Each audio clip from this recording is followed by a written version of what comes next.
किसी को विश्वास नहीं हो रहा था। दे दो भाई, अरे गाय को खवाएगा, दे दो, कुछ करेगा, क्या कमी है यहाँ। 7.5 किलो आटा ले। अब तो समय लगा, 3 बजे तक बाटी बन के तैयार हुई पत्तल में से। गुरुदेव के ठाकुर पधारो, बस उसको बुलाना होता था कि विनोदी प्रभु, साथ में लखन जी, राम जी, सिया जी, लखन। ये कौन है? बोले छोटे भाई। आपके भाई भी है? हाँ हैं। पहले, अब परिवार में कितने लोग हो आप? पहले बता देते तो हम वो सब आ जाते हैं। लक्ष्मण जी से कहा बहुत सरल भगत है, नाराज मत होना, चुपचाप पा लो। तीनों बैठे, बेचारा ऐसे ही रह गया। जब वो चले गए तो पत्तलों में जो किनका रहता था, एक अद्भुत आनंद। अगले दिन गया, बोल गुरुजी 10 किलो आटा चाहिए। 10 किलो क्यों? बोले आपके ठाकुर जी भी आते हैं, उनके ठाकुरायन भी आते हैं, उनके परिवार के भाई भी आते हैं, गोरे गोरे थे वो। कैसे, इसको कैसे अनुभव हो सकता है सिया राम लखन जी का? बहुत हट किया, 10 किलो आटा लिया, बनाया, 4 बज गए, रखा। मन में सोच रहा था आपकी संख्या ना बढ़ जाए। कहा गुरुदेव के ठाकुर पधारो। विशाल गदा, भयंकर स्वरूप हनुमान जी महाराज। आंख खोला तो 3 स्वरूप में प्रभु खड़े हुए थे, सिया राम लखन, हनुमान जी चरणों बैठे। पूछा ये कौन है? तो कहा ये हमारे प्रिय सेवक हैं हनुमान जी। एक बार आप अपने पूरे परिवार का, अपने सेवकों का वो आप पर्चा बना के दे दो, गुरु जी को दे देंगे जाके। हर बार एक बढ़ जाता है तो भगवान मुस्कुराए, हनुमान जी इसका कुछ बोलना मत, बहुत निराला भगत है। बोले पाओ प्रभु। तो पहले सिया राम जी पाए, फिर जो प्रसाद लक्ष्मण जी पाए, फिर हनुमान जी पाए। हनुमान जी सब पूरा बहुत निर्मल भाव से बनाया हुआ और निर्मल भोला भक्त।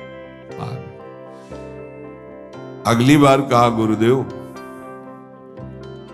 5 किलो एक्स्ट्रा में रख दो, 1 नंबर बढ़ता जाता है। आपके पहले ठाकुर जी आए, फिर ठाकुरायन जी आए, फिर उनके भाई आए, फिर इस बार तो बहुत भयानक रूप, गदा लिए हुए, लाल अरुण वर्ण शरीर का प्रकट हो रहा है।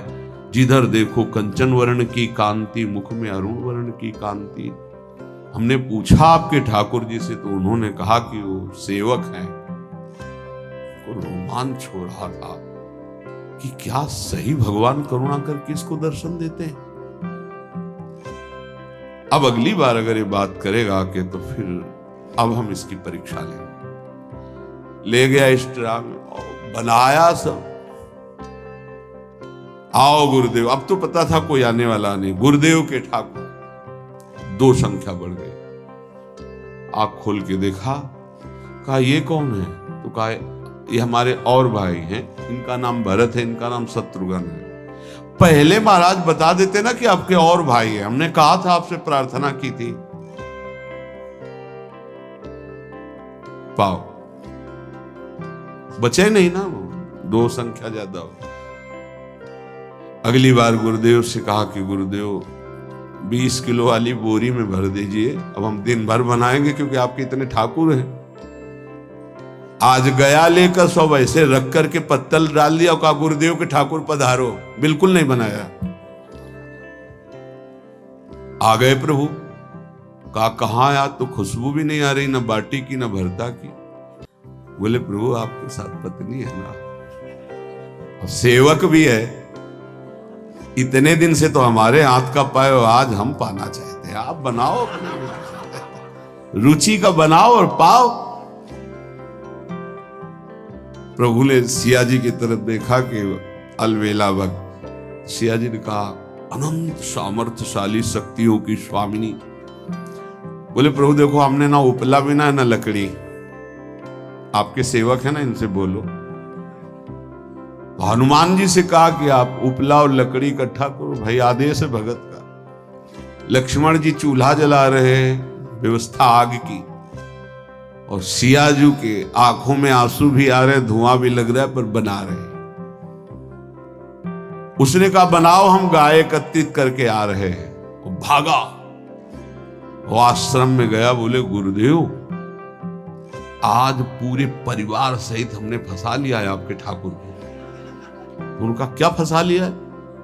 बोले बड़े ठाकुर, छोटे ठाकुर, सेवक, उनकी पत्नी और 2 भाई उनके, पूरा परिकर, सब बना रहे रोटी बाटी सब।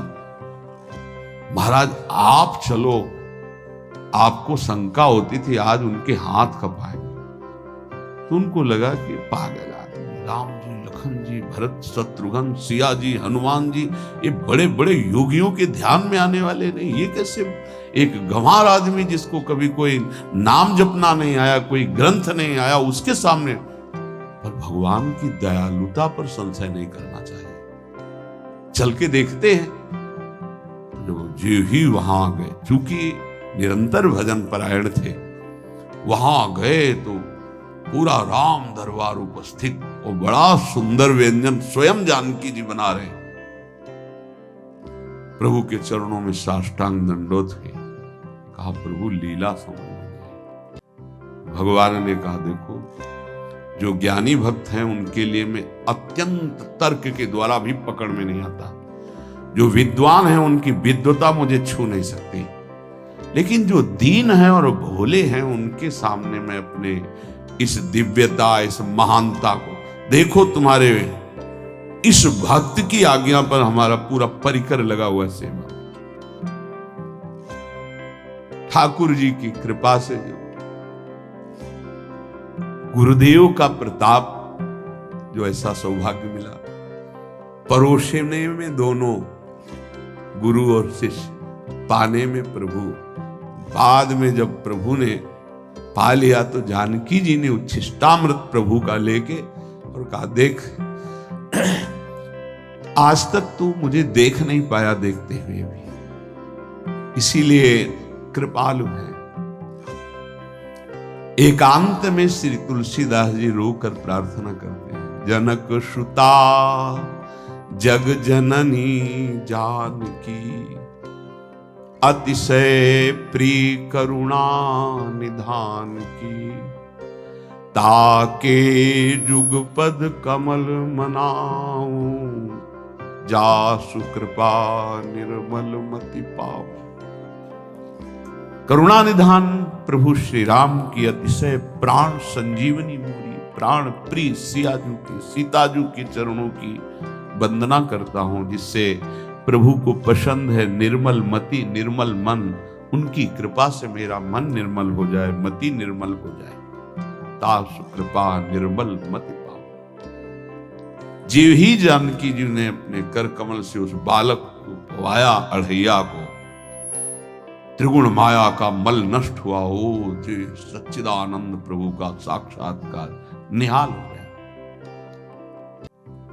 कब कौन से गुण पर कैसे जी जाए विश्वास कीजिए, बस आवश्यकता सहज होने की। हमारी स्वामिनी जो सहज है, सहज होने की आवश्यकता है। जिसको ये कि कहां मुझे ऐसा दुर्लभ सौभाग्य। देखो, कोई नाम जप उसके अंदर नहीं, कोई पाठ नहीं, कुछ नहीं। गुरुदेव ने कहा कि भोग लगा के पाना है, भगवत साक्षात्कार हो गया। विश्वास रखना चाहिए कि प्रभु हमें प्रतिपल देख रहे हैं, हमारे साथ है। सच्चिदानंद स्वरूप अपने आराध्य देव का निरंतर भजन और ध्यान पूर्वक भजन, ये दो बातें कह रहे हैं, भजन और ध्यान पूर्वक भजन। पहले भजन करने की क्रिया होती है, फिर भजन में थोड़ी रुचि होती है, फिर ध्यान पूर्वक भजन होता है। ध्यान पूर्वक भजन, चल रहे हैं, बैठे हैं, चेष्टा रहित हैं या चेष्टा युक्त हैं, हर समय वही नाम अक्षर मात्रा सहित एक एक शब्द गूंज रहा है। उसी में प्रियालाल का रूप झलक रहा है। अब हृदय में ध्यान है, मुख में नाम है, मंत्र है, इससे बढ़कर जीवन क्या है? विश्वास भक्त को ही होता है, अन्य को हो ही नहीं सकता।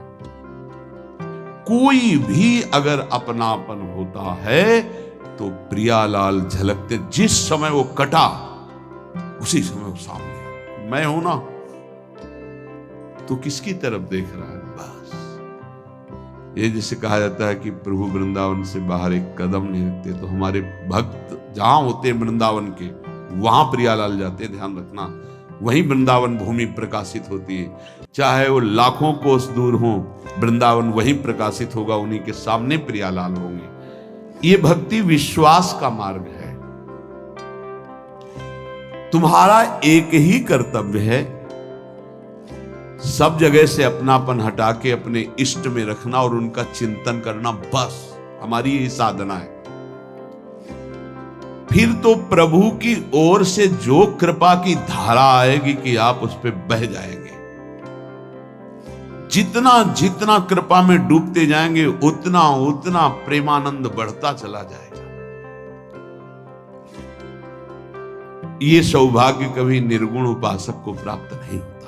पूज्यपाद बुढ़िया बाबा जी महाराज, प्रभु का साक्षात उसको दर्शन होता है, प्रभु से संभाषण करते हैं, प्रभु उसके साथ खेलने लगते हैं। ये निराकार की उपासना वाले उपासक को कभी सौभाग्य नहीं मिलता।